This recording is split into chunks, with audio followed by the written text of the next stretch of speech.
ಎಲ್ರಿಗೂ ನಮಸ್ಕಾರ. ನಾನು ನಿಮ್ಮ ಚನ್ನಬಸವ ಚನ್ನು ಅಂಜನಾದ್ರಿ ವ್ಲಾಗ್ಸಿಂದ. ಇವತ್ತು ನಾನು ಅಂಜನಾದ್ರಿ ಬಗ್ಗೆ ಹೇಳ್ತಾ ಇದ್ದೀನಿ. ಅಂಜನಾದ್ರಿ ಬಗ್ಗೆ ಹೇಳೋದಕ್ಕಿಂತ ಮುಂಚೆ ಈ ಪ್ಲೇಸ್ನ ಒಂದ್ಸಲ ನಾವು ನೋಡ್ಕೊಂಡು ಬರೋಣ ಹೇಗಿದೆ ಅಂತೇಳಿ. ಬನ್ನಿ ನೋಡೋಣ ಹೇಗಿದೆ ಅಂತೇಳಿ. ನೋಡ್ತಾ ಇದ್ದೀರಲ್ಲ, ಎಡಗಡೆ ಮತ್ತು ಬಲಗಡೆ ಶಾಪಿಂಗ್ ಮಾಲ್ಗಳು ಇದ್ದಾವೆ ಚಿಕ್ಕದು. ನಾವು ಇಲ್ಲಿ ಬೇಕಾದರೆ ಏನಾದರೂ ತೊಗೋಬೇಕು ಅಂತಿದ್ರೆ ತೊಗೋಬೋದು. ಆಂಜನೇಯಂದು ಕುಂಕುಮ ಮತ್ತು ದಾರ ಏನಾದರೂ ಬೇಕಿದ್ರೆ ನೀವು ತೊಗೋಬೋದು. ಫೋಟೋಸೂ ಸಿಗುತ್ತೆ ನಿಮಗೆ ಆಂಜನೇಯದ್ರದ್ದು, ಅದು ಬೇಕಾದರೆ ತೊಗೋಬೋದು. ಮತ್ತು ಜ್ಯೂಸ್ ಏನಾದರೂ ಕುಡಿಬೇಕಂದ್ರೆ ಅದ್ರದ್ದು ವ್ಯವಸ್ಥೆನೂ ಇದೆ ಇಲ್ಲಿ ಶಾಪಲ್ಲಿ ಸಿಗುತ್ತೆ. ಎಳ್ನೀರು ಬೇಕಂದ್ರೆ ಎಳ್ನೀರು ಸಿಗುತ್ತೆ. ಮತ್ತು ಮೇಲೆ ಹೋಗ್ಬೇಕಾದ್ರೆ ಕಾಯಿ ಮತ್ತು ಕುಂಕುಮ, ಉದ್ನಿ ಕಡ್ಡಿ ಏನಾದರೂ ತೊಗೊಂಡು ಹೋಗ್ಬೇಕಂದ್ರೆ ಅದನ್ನು ಸಿಗುತ್ತೆ. ಕೆಂಪದು ಶಾಲ್ ಬೇಕಂದರೆ ಅದನ್ನು ಸಿಗುತ್ತೆ. ಅದನ್ನೆಲ್ಲ ತೊಗೊಂಡು ನೀವು ಮೇಲ್ಗಡೆ ಹೋಗ್ಬೋದು. ನೋಡ್ತಾ ಇದ್ದೀರಲ್ಲ ಎಷ್ಟು ಜನ ಭಕ್ತಾದಿಗಳು ಬರ್ತಿದ್ದಾರೆ ಅಂತೇಳಿ ಇವತ್ತು. ಹಾಗೆ ಮುಂದೆ ಹೋದಂಗೆಲ್ಲ ನಮಗೆ ಮೇನ್ ಎಂಟ್ರೆನ್ಸ್ ಬರುತ್ತೆ. ಅಲ್ಲಿಂದ ನಾವು ಕಾಲು ತೊಳ್ಕೊಂಡು ನಮ್ಮ ಪಯಣನ ಮೇಲೆ ಸ್ಟಾರ್ಟ್ ಮಾಡ್ಬೋದು. ನೋಡಿ ಎಷ್ಟು ಜನ ಭಕ್ತಾದಿಗಳು. ಮೇಲ್ಗಡೆ ನೋಡಿ ಯಾವ ಥರ ಕಾಣ್ತಾ ಇದೆ ಅಂಜನಾದ್ರಿ ಬೆಟ್ಟ ಅಂತೇಳಿ ಕೆಳಗಿಂದ. ನೋಡ್ತಾ ಇದ್ದೀರಲ್ಲ, ಭಾಳಷ್ಟು ಭಕ್ತಾದಿಗಳು ಬರ್ತಿದ್ದಾರೆ ಇತ್ತೀಚಿನ ದಿನಮಾನಗಳಲ್ಲಿ. ಇಂಪ್ರೂವ್ಮೆಂಟ್ ಆದಂಗಿಲ್ಲ ನೋಡಿ. ಯಾರಾದರೂ ಮಿಸ್ ಆದ್ರೂ ಹುಡ್ಕೋಕ್ಕೂ ಕಷ್ಟ, ಸ್ವಲ್ಪ ಹುಷಾರಾಗಿರಬೇಕು. ಮೇಲೆ ವ್ಯೂ ನೋಡ್ಕೊಂಡು ಬರೋಣ, ಏರಿಯಲ್ ವ್ಯೂ ಯಾವ ಥರ ಕಾಣುತ್ತೆ.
ಶ್ರೀ ಹನುಮ ಜನ್ಮಸ್ಥಳ ಅಂಜನಾದ್ರಿ ಬೆಟ್ಟ ಎಂಟ್ರೆನ್ಸು.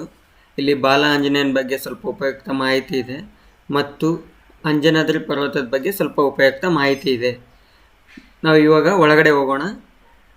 ಯಾವ ಥರ ಇದೆ ಒಳಗಡೆ ಅಂಥೇಳಿ ನಿಮಗೆ ತೋರಿಸ್ತೀನಿ. ಈಗ ನಾವು ಒಳಗಡೆ ಹೋಗ್ತಾ ಇರಬೇಕಾದ್ರೆ ಬಲ್ಗಡೆ ನಮಗೆ ಕಾಲು ತೊಳ್ಕೊಳೋಕ್ಕೆ ನೀರಿನ ವ್ಯವಸ್ಥೆ ಇದೆ. ನಾವು ಚಪ್ಪಲನ್ನ ಕೆಳಗಡೆನೇ ಬಿಟ್ಟು ಇಲ್ಲಿ ಕಾಲು ತೊಳ್ಕೊಂಡು, ಮತ್ತು ಇಲ್ಲಿ ಕುಡಿಯೋ ನೀರಿನ ವ್ಯವಸ್ಥೆನೂ ಇದೆ. ಬೇಕಾದ ನೀರನ್ನು ಕುಡಿಬೋದು.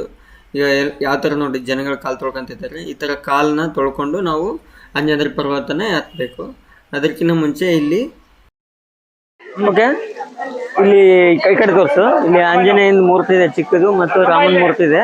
ಇಲ್ಲಿ ನಾವು ಸ್ವಲ್ಪ ನಮಸ್ಕಾರ ಮಾಡ್ಕೊಂಡು ಇಲ್ಲಿಂದ ನಮ್ದು ಪಯಣನ ಸ್ಟಾರ್ಟ್ ಮಾಡಬೇಕು ಮೇಲೆ ಹತ್ತೋದು. ಬನ್ನಿ ಹೋಗೋಣ. ಹಂಗೆ ಹೋಗ್ತಾ ಇದೀವಿ ನೋಡಿ. ಫಸ್ಟ್ ಕಂಟಿನ್ಯೂಯಿಂದ ಸ್ಟಾರ್ಟ್ ಮಾಡಿದ್ವಿ. ನೀವು ಕೌಂಟ್ ಮಾಡಿದ್ರೆ 575 ಸ್ಟೆಪ್ಸ್ ಇದಾವೆ ಟೋಟಲ್ಲು. ನೀವು ಯಾವಾಗಾದ್ರೂ ಬಂದರೆ ವಾಟರ್ ಬಾಟ್ಲನ್ನ ಕ್ಯಾರಿ ಮಾಡ್ಕೊಳ್ರಿ. ನಾನು ವಾಟರ್ ಬಾಟ್ಲು ಇಲ್ಲಿದೆ ನೋಡ್ರಿ. ಇಲ್ಲಿ ನಮ್ಮ ಹುಡ್ರಿಗೆ ಕೊಟ್ಬಿಟ್ಟಿದ್ದೀನಿ, ನನ್ನ ಕೈಲಿ ಇಟ್ಕೊಳಕ್ಕಾಗಲ್ಲ ಅಂತೇಳಿ. ನೋಡ್ತಾ ಇದ್ದೀರಲ್ಲ ಬೋರ್ಡು, ಹಿಂಗೆ ಮುಂದೆ ಹೋಗ್ತಾ ಇದ್ರೆ ಜನ ನೋಡಿ ಎಷ್ಟು ರಶ್ ಇದೆ. ಇವತ್ತು ಭಾಳಷ್ಟು ರಶ್ ಇದೆ. ನೀವು ಶನಿವಾರ ಮತ್ತು ಭಾನುವಾರ ಬಿಟ್ಟು ಬೇರೆ ದಿನ ಬಂದರೆ ರಶ್ಶು ಭಾಳ ಕಡಿಮೆ ಇರುತ್ತೆ. ಇಲ್ಲ ಶನಿವಾರ ಮತ್ತು ಭಾನುವಾರ ವೀಕೆಂಡ್ ಆಗಿರೋದ್ರಿಂದ ಭಾಳಷ್ಟು ಜನ ಇರ್ತಾರೆ, ಹತ್ತಕ್ಕೆ ಇಳಿಯೋಕ್ಕೆ ಸ್ವಲ್ಪ ಕಷ್ಟ ಆಗುತ್ತೆ. ನೋಡ್ತಿದ್ದೀರಲ್ಲ ಯಾವ ಥರ ಜನ ಬರ್ತಿದ್ದಾರೆ ಅಂತೇಳಿ. ಮೇಲ್ಗಡೆ ನಮಗೆ ನೆರಳಿಗೋಸ್ಕರ ಶೀಟನ್ನು ಹಾಕಿದ್ದಾರೆ. ನಿಮಗೆ ತೊಂದರೆ ಏನೂ ಆಗೋದಿಲ್ಲ. ಬಿಸಿಲು ಅಲ್ಲಲ್ಲಿ ಇರುತ್ತೆ, ಬಟ್ ಅಲ್ಲಲ್ಲಿ ಶೀಟ್ ಇರೋದ್ರಿಂದ ನೀವು ಅಲ್ಲಿ ಕೂತ್ಕೊಳ್ಳೋಕ್ಕೂ ವ್ಯವಸ್ಥೆ ಇದೆ. ಅಲ್ಲಲ್ಲಿ ನೀವು ಬೇಕಾದ್ರೆ ಇಲ್ಲಿಯಾದರೂ ಕುಂತ್ಕೋಬೋದು, ಅಲ್ಲಿ ವ್ಯವಸ್ಥೆ ಇದೆ ಅಲ್ವಾ, ಅಲ್ಲಾದರೂ ನೀವು ಹೋಗಿ ಕುಂತ್ಕೋಬೋದು. ನೋಡ್ತಾ ಇದ್ದೀರಲ್ಲ ಯಾವ ಥರ ಹತ್ತಿದ್ದಾರೆ ನಮ್ಮ ಹುಡ್ರು ಅಂತೇಳಿ. ನಮ್ಮ ಹುಡ್ರು ಆಲ್ರೆಡಿ ಮುಂದೆ ಹೋಗ್ಬಿಟ್ಟಿದ್ದಾರೆ ನಮ್ಮನ್ನು ಬಿಟ್ಟು. ನಾವು ಮೆಲ್ಲಕ್ಕೆ ನಿಧಾನವಾಗಿ ಹೋಗ್ತಾ ಇದ್ದೀವಿ. ನಿಮಗೆ ಹೋಗ್ತಾ ಇರಬೇಕಾದ್ರೆ ಅಲ್ಲಲ್ಲಿ ಎಷ್ಟು ಸ್ಟೆಪ್ಸ್ ಹತ್ತಿದ್ದೀರಾ ಅಂತೇಳಿ ಬರೆದಿದ್ದಾರೆ. ಅದನ್ನು ನೀವು ಬೇಕಂದರೆ ಕೌಂಟ್ ಮಾಡಿಕೊಂಡು ನೋಡ್ಕೊತ ಹೋಗ್ಬೋದು. ನೋಡ್ತಾ ಇದ್ರಲ್ಲ ಅಲ್ಲಿ ಕೂಡೋಕ್ಕೆ ವ್ಯವಸ್ಥೆ ಇದೆ ನೋಡಿ. ಕಷ್ಟ ಆಯಿತು ಹತ್ತೋಕೆ ಅಂತಂದರೆ ಸ್ವಲ್ಪ ಹೊತ್ತು ರೆಸ್ಟ್ ಮಾಡಿಕೊಂಡು ಸ್ವಲ್ಪ ನೀರು ಕುಡಿದು ನಾವು ಮತ್ತೆ ಮುಂದಿನ ಪಯಣನ ನಾವು ಸ್ಟಾರ್ಟ್ ಮಾಡ್ಬೋದು. ಹೋಗೋಣ ಬನ್ನಿ ಹಂಗೆ ಮೇಲೆ. ನೀವು ಆರಾಮು ಎಂಜಾಯ್ ಮಾಡ್ಕೊತ ಹತ್ಬೋದು, ಏನು ತೊಂದರೆ ಇಲ್ಲ. ಸ್ವಲ್ಪ ವಯಸ್ಸಾದವ್ರಿಗೆ ಮಾತ್ರ ಕಷ್ಟ ಆಗುತ್ತೆ. ಸಪೋರ್ಟ್ ಹಿಡ್ಕೊಂಡು ಬರ್ತಿದ್ದಾರೆ ನೋಡಿ ಅಲ್ಲಿ. ನಿಧಾನವಾಗಿ ಹತ್ಬೋದು, ನಿಧಾನವಾಗಿ ಇಳಿಬೋದು. ಹತ್ಬೇಕಾದ್ರೆ ಕಷ್ಟ ಅಂತೇನು ಅನಿಸೋದಿಲ್ಲ, ಬಟ್ಟು ನಿಂತ್ಕೊಂಡು ಹತ್ತೋದ್ರಿಂದ ನಿಮಗೂ ಒಳ್ಳೆಯದು. ನೋಡ್ತಾ ಇದ್ದೀರಲ್ಲ ಅಲ್ಲಿ ಕೂಡೋಕ್ಕೆ ವ್ಯವಸ್ಥೆ ಇದೆ ಅಂತ ಹೇಳಿದ್ನಲ್ಲ, ಅದನ್ನು ತೋರಿಸಿದ್ದು. ಇವಾಗ ಮುಂದೆ ಹಂಗೆ ಹೋಗ್ತಾ ಇದ್ದಾರೆ ನೋಡಿ ನಮ್ಮ ಹುಡ್ರು. ನಿಮಗೆ ಸಾಕಾಯಿತು ಅಂದರೆ ಅಲ್ಲಿ ರೆಸ್ಟ್ ಮಾಡ್ಬೋದು ಅಂತ ಹೇಳಿದ್ನಲ್ಲ, ಅಲ್ಲಿ ಕುಂತ್ಕೊಂಡು ಆ ಥರ ಕುಂತು ಅಕ್ಕವರು ರೆಸ್ಟ್ ಮಾಡ್ತಾ ಇದ್ದಾರೆ. ಹಂಗೆ ಮುಂದ್ಗಡೆ ಭಾಳ ಟ್ರಾಫಿಕ್ ಜಾಮ್ ಆದಂಗೆ ಆಗ್ಬಿಟ್ಟಿದೆ ನೋಡಿ. ಭಾಳಷ್ಟು ಭಕ್ತಾದಿಗಳು ಬಂದಿರೋದ್ರಿಂದ ಅಡ್ಡರಲ್ಲಿ ಹೋಗೋದ್ರಿಂದ ಬರೋರ್ಗು ಕಷ್ಟ, ಹೋಗೋರ್ಗು ಕಷ್ಟ.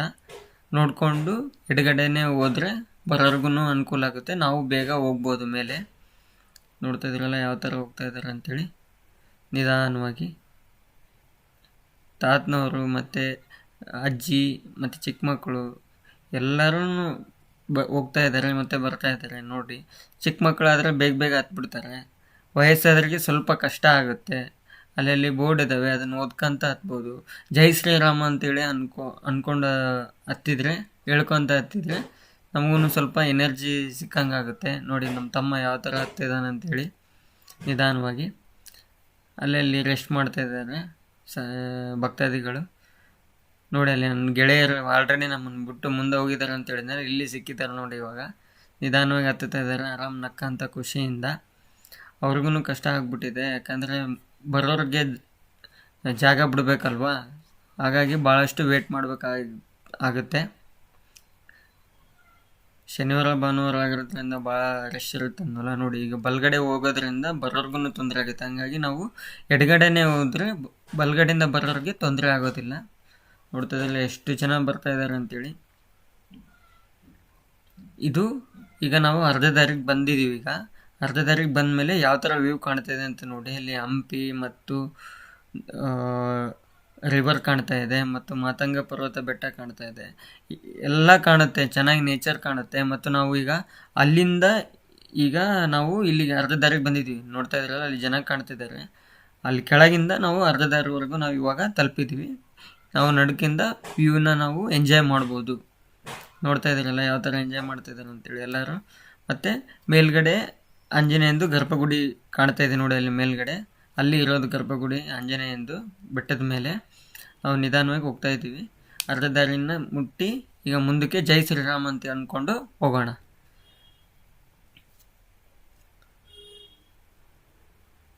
ನೋಡಿ ಅಲ್ಲಿ ಹೇಳಿದ್ನಲ್ಲ, ಪೇಂಟಲ್ಲಿ ಹನುಮಾನ್ ವಿಗ್ರಹನ ಬಿಡಿಸಿದ್ದಾರೆ. ಜೈ ಶ್ರೀರಾಮ್ ಅಂತೇಳಿ ಬರೋದು. ಹಂಗೆ ಹೇಳ್ಕೊಂತ ನಾವು ಮುಂದುಗಡೆ ಹೋಗೋಣ ನೋಡಿ. ನಿಧಾನವಾಗಿ ಹೋಗಬೇಕು, ಭಾಳ ಕಷ್ಟ ಹತ್ತಕ್ಕೆ ಇಳಿಯೋಕ್ಕೆ. ಸ್ಟೆಪ್ಸು ಸ್ವಲ್ಪ ದೊಡ್ಡ ಇದ್ದಾವೆ ಕೆಳಗಡೆ ಇಳಿಬೇಕಾದ್ರೆ. ಇವಾಗಾದ್ರೂ ಸ್ವಲ್ಪ ಎಡಗಡೆ ಮತ್ತು ಬಲಗಡೆ ಸಪೋರ್ಟ್ ಇಟ್ಕೊಂಡು ಹೋಗ್ಬೇಕಾಗುತ್ತೆ. ಚಿಕ್ಕ ಮಕ್ಕಳಾದ್ರೆ ಬೇಗ ಹತ್ತಿಬಿಡ್ತಾರೆ, ಬೇಗ ಇಳಿದ್ಬಿಡ್ತಾರೆ. ವಯಸ್ಸಾದವರಿಗೆ ಸ್ವಲ್ಪ ಕಷ್ಟ ಆಗುತ್ತೆ. ನಿಧಾನವಾಗಿ ನೀರು ಕುಡ್ಕೊಂಡು ಅಲ್ಲಲ್ಲಿ ರೆಸ್ಟ್ ಮಾಡಿಕೊಂಡು ಹತ್ತೋದ್ರಿಂದ ಯಾವುದೇ ತೊಂದರೆ ಇರೋದಿಲ್ಲ. ಜೈ ಶ್ರೀರಾಮ್ ಅಂತೇಳಿ ನಾನು ಹೇಳಿದ್ನಲ್ಲ, ಅಲ್ಲಲ್ಲಿ ಬರ್ತಿರ್ತಾರೆ ಅಂತೇಳಿ ಜೈ ಶ್ರೀರಾಮ್. ಅಲ್ಲೇ ನಾವು ಚಿತ್ರಗಳನ್ನು ನೋಡ್ಕೊಂಡು ಹೋಗ್ಬೋದು. ಕೊನೆಯ ಹಂತದಲ್ಲಿ ಬಂದಿದ್ದಾರೆ ಈಗ ನಮ್ಮ ಎಲ್ಲ ಗೆಳೆಯರು. ನೋಡಿ ಎಲ್ಲ ಭಕ್ತಾದಿಗಳು ಆಲ್ರೆಡಿ 575 ಸ್ಟೆಪ್ಸ್ನ ಮುಟ್ಟೋಕ್ಕೆ ಬಂದಿದ್ದಾರೆ. 575 ಸ್ಟೆಪ್ಸ್ ಇನ್ನೇನು ಇಲ್ಲೇ ಇರೋದು. ನಮ್ಮ ಗರ್ಭಗುಡಿನೂ ಸಮೀಪ ಇದೆ, ಆಲ್ರೆಡಿ ಬಂದ್ಬಿಟ್ಟಿದ್ದೀವಿ ಮೇಲ್ಗಡೆ. ಜೈ ಶ್ರೀರಾಮ್ ಅಂತ ಅನ್ಕೊಂತ ಬಂದಿದ್ರಿಂದ ಆದಷ್ಟು ಬೇಗ ಬಂದ್ವಿ. ರಶ್ ಇದ್ರೂ ಸ್ವಲ್ಪ ಆದಷ್ಟು ಬೇಗ ತಲುಪಿದ್ವಿ. 575 ಸ್ಟೆಪ್ಸ್ನ ಪೂರ್ಣ ಮಾಡಿ ಬರ್ತಾ ಇದ್ದಾರೆ ನೋಡಿ ಎಲ್ಲ ನನ್ನ ಗೆಳೆಯರು ಮತ್ತು ಭಕ್ತಾದಿಗಳು. ಭಾಳ ಖುಷಿಯಿಂದ ಬರ್ತಾ ಇದ್ದಾರೆ ಅಂಜನಾದ್ರಿ ಬೆಟ್ಟಕ್ಕೆ. ಇದನ್ನು ನೋಡಿದರೆ ಎಲ್ಲರಿಗೂ ಇನ್ನೂ ಖುಷಿ ಆಗುತ್ತೆ. ನೀವು ಬನ್ನಿ, ಎಲ್ಲರೂ ಬನ್ನಿ ಅಂತೇಳಿ ಅವರು ಹೇಳ್ಕೊಂತ ಬರ್ತಾ ಇದ್ದಾರೆ. ನೋಡ್ತಾ ಇದ್ದೀರಲ್ಲ ಎಷ್ಟು ಭಕ್ತಾದಿಗಳಿದ್ದಾರೆ ಅಂತೇಳಿ.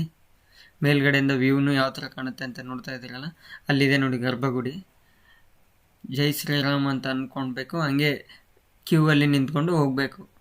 ನಿಧಾನವಾಗಿ ಕ್ಯೂ ಅಲ್ಲಿ ಯಾರು ಗಲಾಟೆ ಮಾಡಲಾರ್ದಂಗೆ ಹೋದರೆ ಎಲ್ಲರಿಗೂ ದರ್ಶನ ಆಗುತ್ತೆ. ನೋಡಿ ಸಾಕು ಮಾಡ್ಕೊಂಬಿಟ್ಟಿದ್ದಾರೆ, ಆದ್ರೂ ಸ್ವಲ್ಪ ಬಿಸಿಲಲ್ಲಿ ಬಂದು ಸ್ವಲ್ಪ ನೀರನ್ನು ಕುಡಿಲಾರ್ದೆ ಬಂದಿದ್ದಾರೆ ನಮ್ಮ ಗೆಳೆಯರು. ಕೆಲವೊಬ್ರು ನೀರು ಕುಡ್ಕೊಂಡು ಬಂದಿದ್ದಾರೆ.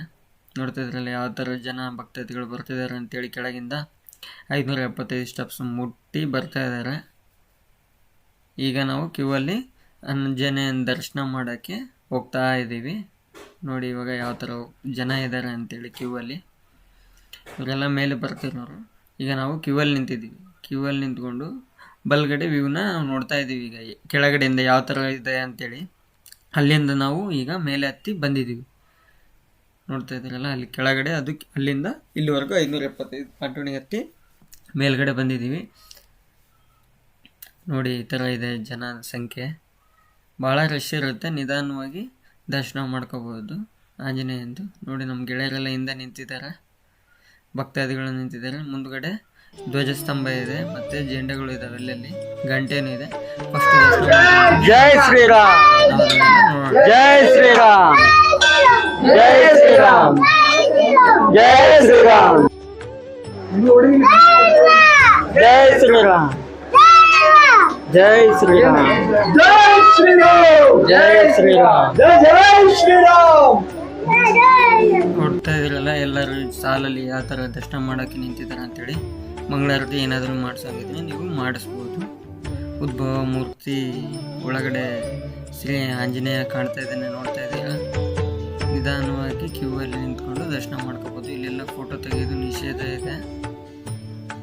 ನಿಮ್ಮ ಮೊಬೈಲ್ ಇಸ್ಕೊಳೋ ಸಾಧ್ಯತೆ ಇದೆ. ಹಾಗಾಗಿ ಮೊಬೈಲ್ನ ಜೋಬ್ನಲ್ಲಿ ಇಟ್ಕೊಂಡು ನೀವು ಆರಾಮಾಗಿ ದರ್ಶನ ಮಾಡ್ಬೋದು. ಭಾಳ ದೂರದಿಂದ ಬಂದಿದ್ದಾರೆ ನೋಡಿ ಭಕ್ತಾದಿಗಳು. ಬೇರೆ ಬೇರೆ ರಾಜ್ಯದಿಂದ ಬಂದಿದ್ದಾರೆ ಭಾಳಷ್ಟು ಜನ. ದರ್ಶನ ಮಾಡ್ಕೊಳ್ಳಿ ಎಲ್ಲರೂ. ದರ್ಶನ ಮಾಡ್ಕೊಂಡ್ಮೇಲೆ ಇಲ್ಲಿ ರಾಮ, ಲಕ್ಷ್ಮಣ ಮತ್ತು ಸೀತೆ, ಆಂಜನೇಯಂದು ವಿಗ್ರಹ ಇದೆ. ಇಲ್ಲಿ ನಮಸ್ಕಾರ ಮಾಡಿಕೊಂಡು ನಾವು ಮುಂದಕ್ಕೆ ಹೋಗೋಣ.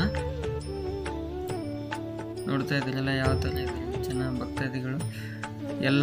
ಎಲ್ಲ ದೇವರು ದರ್ಶನ ಮಾಡಿಕೊಂಡು ನಾವು ಹೊರಗಡೆ ಬರೋಕ್ಕೆ ಅನುಕೂಲ ಆಗುತ್ತೆ. ನೋಡಿ ನಿಧಾನವಾಗಿ ಎಲ್ಲರೂ ದರ್ಶನ ಮಾಡಿಕೊಂಡು ಹೊರಗಡೆ ಬರ್ತಾ ಇದ್ದಾರೆ ಆಂಜನೇಯ ಭಕ್ತಾದಿಗಳು. ಅಂಜನಾದ್ರಿ ಬೆಟ್ಟ ಹತ್ತೋದು ಭಾಳ ಸುಲಭ. ಏನು 575 ಪಾಂಟುಣಿಗೆ ಇದ್ದಾವೆ. ಎಲ್ಲರೂ ಹತ್ತಿ ಈಗ ದರ್ಶನ ಮಾಡ್ಕೊಂಡು ದರ್ಶನ ಮುಗಿಸ್ಕೊಂಡು ಹೊರಗಡೆ ಬಂದಿದ್ದಾರೆ ಜನ.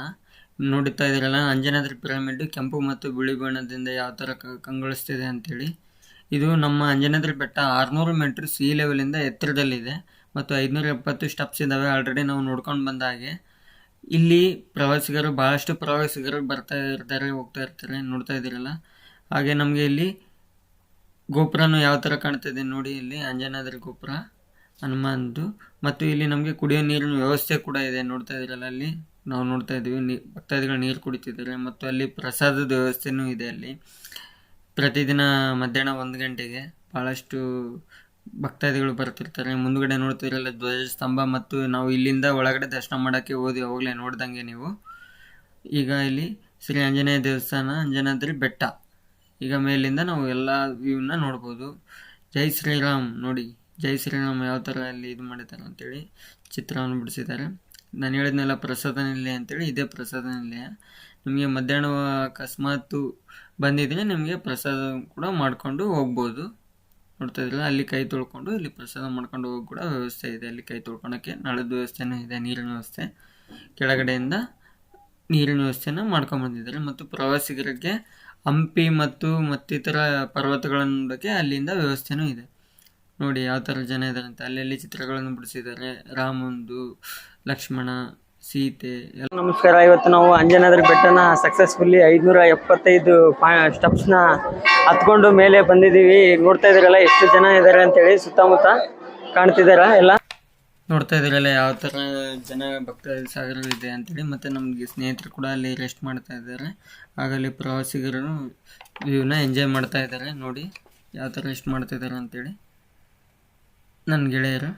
ನೀವು ಯಾವಾಗಲೂ ರಾಮನ್ನ ನೋಡ್ಬೇಕಂತಂದ್ರೆ ಫಸ್ಟ್ ಅಂಜನಾದ್ರಿ ಬಂದು ಆಂಜನೇಯನ ನೋಡಿಕೊಂಡು ನೀವು ರಾಮನ್ ನೋಡೋಕೆ ಹೋದ್ರೆ ನಿಮಗೂ ಪುಣ್ಯ ಬರುತ್ತೆ. ಯಾಕಂತಂದರೆ ರಾಮನ ಭಕ್ತ ಹನುಮ, ನಿಮ್ಗೆ ಗೊತ್ತೇ ಇದೆ ಆಲ್ರೆಡಿ. ನೀವು ಯಾವಾಗಾದರೂ ಬರಬೇಕು ಅಂತಂದರೆ ಸೋಮವಾರದಿಂದ ಶುಕ್ರವಾರ ಬಂದರೆ ಸ್ವಲ್ಪ ಜನಸಂಖ್ಯೆ ಕಡಿಮೆ ಇರುತ್ತೆ. ನೀವು ಶನಿವಾರ ಮತ್ತು ಭಾನುವಾರ ಬಂದರೆ ನಿಮಗೆ ಹತ್ತೋಕ್ಕೆ ಇಳಿಯೋಕ್ಕೆ ಭಾಳ ಕಷ್ಟ ಆಗುತ್ತೆ, ಜನಸಂಖ್ಯೆ ಜಾಸ್ತಿ ಇರುತ್ತೆ, ಗೊತ್ತಲ್ವಾ? ನೋಡ್ತಾ ಇದ್ರಲ್ಲ ಸುತ್ತ, ನಾನು ಹೇಳಿದ್ನಲ್ವ ನಿಮಗೆ, ನಾವು ಮೇಲಿಂದನ ಹಂಪಿನ ಮತ್ತು ಇತರ ದೇವಸ್ಥಾನಗಳನ್ನು ನೋಡ್ಬೋದು ಅಲ್ಲಿ ನಿಂತ್ಕೊಂಡು. ಭಾಳಷ್ಟು ಚೆನ್ನಾಗಿ ಕಾಣುತ್ತೆ. ಮತ್ತು ಪ್ರವಾಸಿಗರೆಲ್ಲ ನೋಡ್ತಾ ಇದ್ದಾರೆ ನೋಡಿ. ಹನುಮಂತನು ಆಂಜನೇಯ ತಾಯಿಗೆ ಜನಿಸಿರುವ ಕಾರಣವಾಗಿ ನಾವು ಹನುಮಂತನನ್ನು ಆಂಜನೇಯ ಎಂದು ಕೂಡ ಕರಿತೀವಿ. ಇದು ತುಂಗಭದ್ರಾ ನದಿ ಇದೆ ಅಲ್ವಾ, ಅದ್ರ ಪರ್ವತದಲ್ಲಿದೆ. ಇದು ತುಂಗಭದ್ರಾ ನದಿ ಪರ್ವತದಲ್ಲಿದೆ. ಮುಂದ್ಗಡೆ ನೋಡಿ ಧ್ವಜಸ್ತಂಭ ಯಾವ ಥರ ಕಾಣ್ತಾ ಇದೆ ಅಂತೇಳಿ. ಯಾವ ಥರ ಭಕ್ತಾದಿಗಳು ಭಾಳ ಹುಷಾರಾಗಿ ಹತ್ತಿ ದರ್ಶನ ಮಾಡಿಕೊಂಡು ಕೆಳಗಡೆ ಇಳಿಬೇಕು.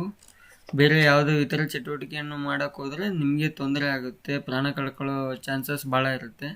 ನೋಡ್ತಾ ಜೈ ಜೈ ಶ್ರೀರಾಮ್, ಬೋಲೋ ಭಾರತ್ ಮಾತಾ ಕಿ ವಂದೇ ವಂದೇ, ಬೋಲೋ ಬಜರಂಗ್ ಬಲಿ ಕಿ ಜೈ ಶ್ರೀರಾಮ್, ಜೈ ಜೈ ಶ್ರೀರಾಮ್, ಬೋಲೋ ಭಾರತ್ ಮಾತಾ ಕಿ, ಬೋಲೋ ಭಾರತ್ ಮಾತಾ ಕಿ ಜೈ ಶ್ರೀರಾಮ್. ಯಾವ ಥರ ಎಳಿತಾ ಇದ್ದಾರೆ ಅಂತೇಳಿ. ಇದು ನಾವು ಅಲ್ಲಿಂದ ಬಂದಿರೋದು, ಈಗ ಕೆಳಗಡೆ ಇಳಿತಿರೋದು. ಹುಷಾರಾಗಿ ಇಳಿಬೇಕು. ಪಾಪ ಯಾರೋ ಅಕ್ಕ ಒಬ್ಬರು ಬಿದ್ದುಬಿಟ್ರು.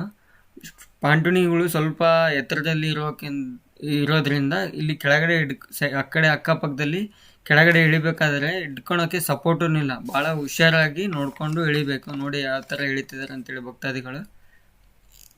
ಹುಷಾರಾಗಿ ನೋಡಿಕೊಂಡು ಇಳಿಬೇಕು.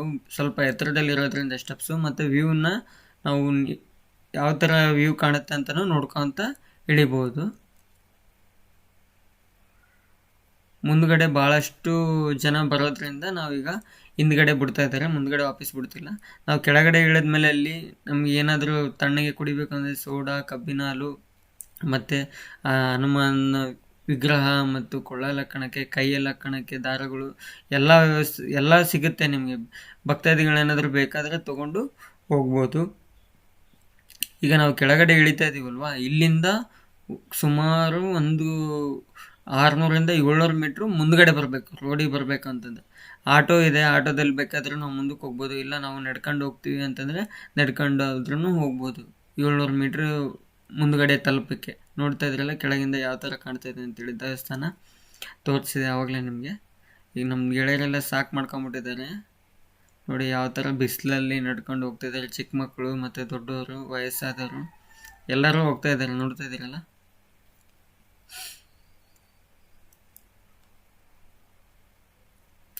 ಈಗ ನಾವು ಕೆಳಗಡೆ ಬಂದ್ಬಿಟ್ವಿ. ಇಲ್ಲಿಂದ ನಾನು ಹೇಳಿದ್ನಲ್ವ 700 ಮೀಟ್ರ್ ಅಂತೇಳಿ. ನೋಡಿ ನಮ್ಮ ಸ್ನೇಹಿತ ಕಬ್ಬಿನಲ್ಲಿ ಕುಡಿತಾ ಇದ್ದಾನೆ, ಸಾಕು ಮಾಡ್ಕೊಂಬಂದ್ಬಿಟ್ಟಿದ್ದಾನೆ. ವಿಗ್ರಹ ಅಲ್ಲಿ ಮೇಲ್ಗಡೆ ಅಂಜನಾದ್ರಿ ಬೆಟ್ಟನ ನೋಡ್ಕೊಂತ ಇಲ್ಲಿಂದ 700 ಮೀಟ್ರ್ ನಾವು ನಡ್ಕೊಂಡು ಹೋದರೆ ನಾವು ಅಂಜನಾದ್ರಿ ಪರ್ವತ ಎಲ್ಲಿಂದ ಹತ್ತಿದ್ವಿ ನಾವು ಅಲ್ಲಿಗೆ ಬಂದು ತಲುಪ್ತೀವಿ. ನೋಡ್ತಾ ಇದ್ದಾರಲ್ಲ ಎಡಗಡೆ ಎಲ್ಲ ಯಾವ ಥರ ನೇಚರು ಇದೆ ಅಂತೇಳಿ ಎಲ್ಲ ನೋಡ್ಕೊಂತ ಈಗ ನಾವು 700 ಮೀಟ್ರ್ ನಡ್ಕೊಂಡು ಮುಂದ್ಗಡೆ ಬಂದಿದ್ದೀವಿ. 700 ಮೀಟ್ರ್ ನಡ್ಕೊಂಡು ಮುಂದ್ಗಡೆ ಬಂದಮೇಲೆ ಸೇಮ್ ನಾವು ಹೋಗ್ಬೇಕಾದ್ರೆ ನೋಡಿದ್ವಲ್ಲ, ಶಾಪ್ಸ್ ಅವೆಲ್ಲ ಇದ್ದಾವೆ. ಏನಾದರೂ ನಿಮ್ಗೆ ಬೇಕಾದರೆ ತೊಗೋಬೋದು. ಅಂಜನಾದ್ರಿ ಬೆಟ್ಟ ಕೊಪ್ಪಳ ಜಿಲ್ಲೆ ಗಂಗಾವತಿ ತಾಲೂಕು ಆನೆಗುಂದಿ ಹತ್ತಿರ ಇದೆ. ಇದನ್ನು ಕಿಷ್ಕಿಂಧ ಅಂತಲೂ ಕರೀತಾರೆ. ನೀವೇನಾದರೂ ಅಂಜನಾದ್ರಿಗೆ ಬರಬೇಕು ಅಂತಂದರೆ ನಿಮಗೆ ಗಂಗಾವತಿಯಿಂದ ಹುಲಿಗಿಗೆ ಹೋಗ್ಬೇಕಾದ್ರೆ ಬಸ್ಸಸ್ ಇದ್ದಾವೆ. ಆ ಬಸ್ ಮುಖಾಂತರ ಆದರೂ ಬರ್ಬೋದು. ನೀವು ಫಸ್ಟ್ ಬರಬೇಕು ಅಂತಂದರೆ ಗಂಗಾವತಿಯಿಂದ ಕೇವಲ 16ರಿಂದ 17 ಕಿಲೋಮೀಟ್ರ್ ಆಗುತ್ತೆ ಇದು ಅಂಜನಾದ್ರಿ ಬೆಟ್ಟ. ನೀವು ಯಾರಾದರೂ ಫ್ರೆಂಡ್ಸ್ ಏನಾದರೂ ವೆಹಿಕಲ್ ಮಾಡ್ಕೊಂಡು ಬಂದರೆ ತೊಂದರೆ ಇಲ್ಲ ಬಸ್ಸಿಗೆ ಬರ್ತಿದ್ದೀನಿ, ಟ್ರೈನಿಗೆ ಬರ್ತಾಯಿದ್ದೀನಿ ಅಂತಂದರೆ ನೀವು ಗಂಗಾವತಿಯಿಂದ ಬಸ್ ಮಾಡ್ಕೊಂಡಾದ್ರೂ ಬರ್ಬೋದು, ಇಲ್ಲಾಂದರೆ ಆಟೋಸು ಬರ್ತಿರ್ತವೆ, ಆಟೋಸ್ಗಾದರೂ ಬರ್ಬೋದು. ನೋಡ್ತಾ ಇದ್ದೀರಲ್ಲ ಅಲ್ಲಿ ಆಟೋಗಳು ಮತ್ತು ಬಸ್ಗಳು ಬರ್ತಿರೋದು, ಮತ್ತು ಕಾರಲ್ಲಾದ್ರೂ ಕಾರ್ ಪಾರ್ಕಿಂಗೂ ವ್ಯವಸ್ಥೆ ಇದೆ. ಶನಿವಾರ ಮತ್ತು ಭಾನುವಾರ ಬಿಟ್ಟು ಬೇರೆ ದಿನಗಳೇ ಬಂದರೆ ಜನಸಂಖ್ಯೆ ಕಡಿಮೆ ಇರುತ್ತೆ. ಉಳಿದ ದಿನದಲ್ಲಿ ಅಂದರೆ ಜನಸಂಖ್ಯೆ ಭಾಳಷ್ಟು ಇರುತ್ತೆ. ನೋಡ್ತಾ ಇದ್ದೀರಲ್ಲ, ಈಗ ನಾವು ಮುಗಿಸ್ಕೊಂಡು ನಮ್ಮ ಪಯಣನ ಮುಗಿಸ್ತಾ ಇದ್ದೀವಿ. ನೀವು ಇದನ್ನು ಲಾಸ್ಟಿಗೆ ಒಂದು ಏರಿಯಲ್ ವ್ಯೂ ನೋಡಿಕೊಂಡು ಬಂದ್ಬಿಡೋಣ ಯಾವ ಥರ ಇದೆ ಅಂತೇಳಿ.